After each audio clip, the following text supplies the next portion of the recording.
Malumunuz olmak üzere 6 Şubat'ta meydana gelen merkezüstü Kahramanmaraş ilimizde olan depremin etkileriyle ilimizde binlerce bina hasar gördü ve yüzlercesi ağır hasarlı hala yıkılmayı beklemekte ve bu hasarlı binalar şu anda metruk durumda, ciddi manada tehlike arz etmektedir. Gördüğünüz gibi arkamızda görüldüğü üzere yanında park olması ve hiçbir güvenlik tedbiri alınmaksızın terk edilmiş vaziyette.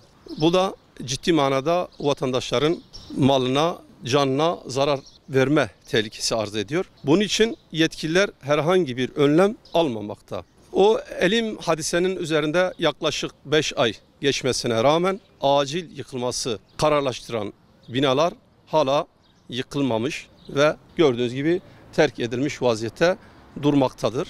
Bu durumu yetkililerde çağrıda bulunuyoruz. Acile buna önlemin alınması ve yıkımın bir an önce gerçekleştirilmesi gerekmektedir. Daha fazla zarar görmeden ve 6 Şubat depreminde olduğu gibi binlerce canımızın gitmesine mal oldu. Benzeri bir hadisenin yaşanmaması için yetkililerin bir an önce bu soruna el atması lazım ve bu sorunu çözmesi gerekmektedir.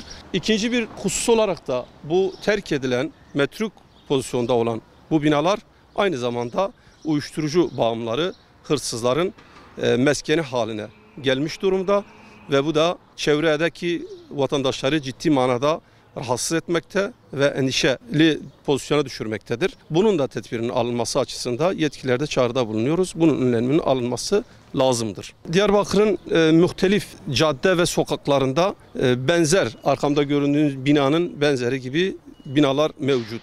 Tesisler kavşağında sıra binalar terk edilmiş ve hiçbir önlem alınmadan araçlar, yayalar rahatlıkla geçmektedir. İşte arkamda gördüğünüz binada da olduğu gibi az önce işte kaç tane çocuk işte geçiyor. Yani hiçbir güvenlik emniyeti olmadığı için çocuktur nihayetinde. Bu da ciddi manada vatandaşımızın canını tehlikeye sokmaktadır. Bunun önleminin alınması lazım.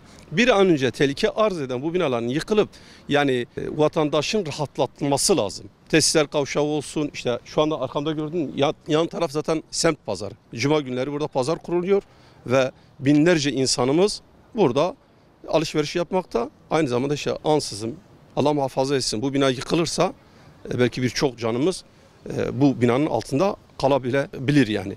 Bunun önleminin alınması lazım. Tesisler kavşağı olsun, bağların muhtelif yerleri olsun ve huzur evleri mahallemiz olmak üzere yoğunlukla zaten hızlı bir şekilde yetkililer buna el atmakta. Kentsel dönüşüm kapsamından girecek, güçlendirme mi yapılacak, artık ne yapılacaksa yapılsın ama bu sorunun bu tehlikenin bir an önce ortadan kalkması lazım. Yıkımın bir an evvel daha hızlandırılması lazım. Kısmi olarak yıkım ilk günlerde yapıldı, duraklattı. Şu anda tekrar başlatıldı. Tedrici olarak yıktıklarını söylüyorlar yetkililer. Biz de takip ediyoruz ama bizim bakış açımız ve vatandaşın gözlemleriyle yetersizdir. Bunun artırılması, hızlandırılması, yıkımın hızlandırılması gerekiyor. Yoksa bu ciddi manada tehlike arz edecek ve Allah muhafaza etsin istemediğimiz, arzulamadığımız hadiselerin doğmasına sebebiyet verecektir.